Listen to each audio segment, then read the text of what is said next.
If you really plan to go through with this, and I think you do, I'm here to help you find the most humane, compassionate way, Castor said, stepping closer, his voice steady but quiet. He wiped sweat and ogre blood from his brow, his eyes full of empathy in the cold blue lab light. His face showed worry but also determination, silently asking for understanding in a world where right and wrong were never simple. His father's struggle showed in his tense posture, and his hope stood out against the chaos. Everyone deserves to live, but we have to deal with the root of the problem.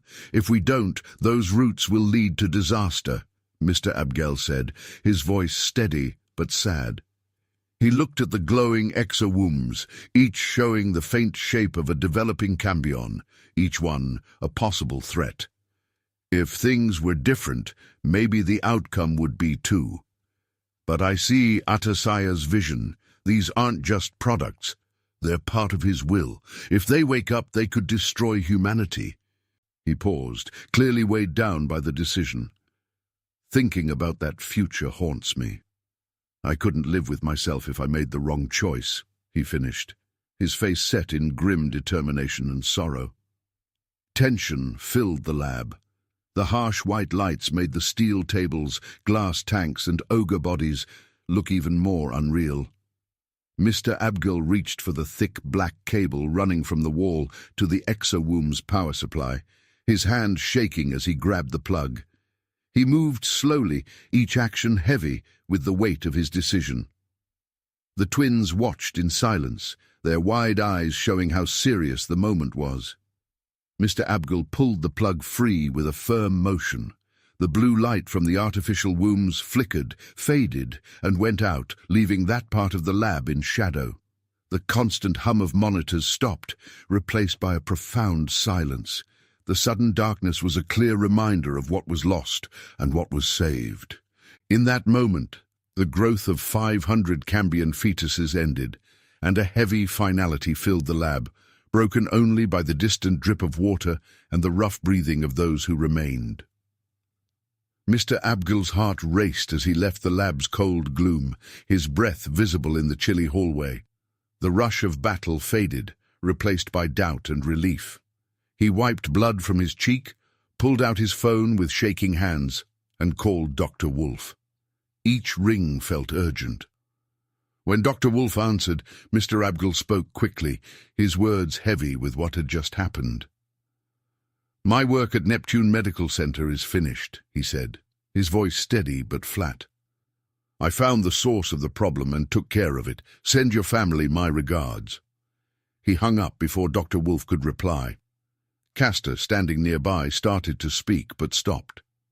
The silence that followed was heavy with unspoken questions and the weight of their choices. "Was that really necessary?" Castor asked quietly as they walked across the parking lot, cool evening air swirling around them with the smell of rain.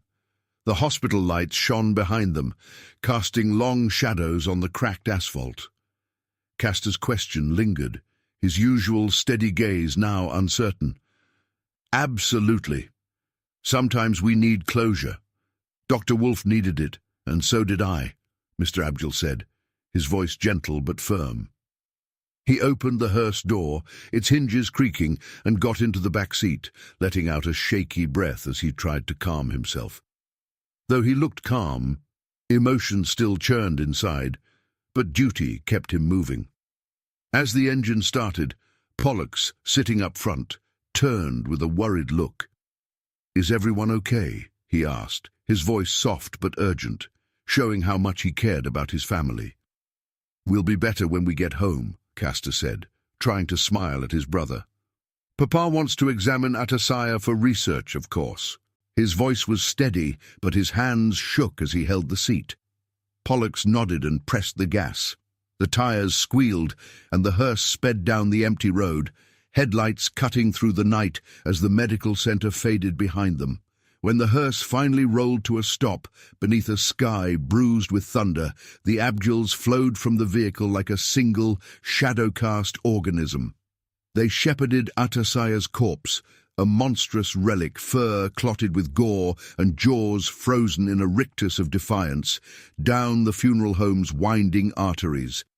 The fluorescence above flickered like nervous spirits, casting warped silhouettes that danced across the walls as they wrestled the beast onto the steel altar of the anatomy lab. The room was a reliquary of cold air and sharper memories, crowded with relics of 100 dissections. Every movement was a silent prayer, unhurried, yet thrumming with the gravity of what it meant to lay bare the secrets of a nightmare. Mr. Abgel snapped on the fluorescence, a merciless blue flood that swept away the last refuge of shadow. With his sons, he heaved the demon's carcass onto the examination table, the steel groaning in protest beneath its unnatural burden. The beast's matted pelt looked like spilled ink on the untouched canvas of the lab, horror and curiosity mingling in every glance. Donning gloves, Mr. Abgel plucked a scalpel, a sliver of moonlight, from the tray. He began his grim symphony, slicing through muscle and memory, unveiling organs that shimmered with impossible color, bones warped by ancient curses. Each incision was a question asked of the dark, and every answer catalogued in reverent, shaking hands. Castor and Pollux became shadows at their father's elbow, moving in a choreography learned beneath blood moons and whispered warnings. Pollux's pencil darted across battered paper, conjuring the alien sinew and anatomy with lines that vibrated between science and sorcery. Castor took measurements and recorded weights, filling the ledger with figures and remarks, each one a safeguard against uncertainty.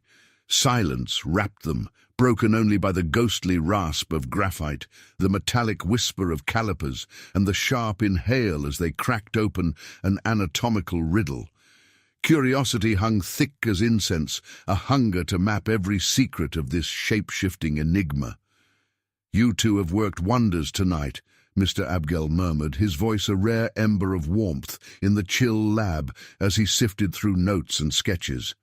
"Castor, your poise on the battlefield was a shield for us all.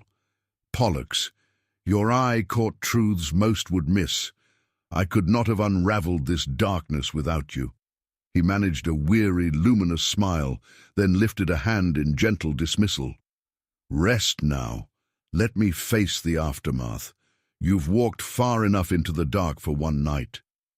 As the twins shuffled away, exhaustion carved into their faces, Mr. Abgel retreated to his altar of clutter and curiosity.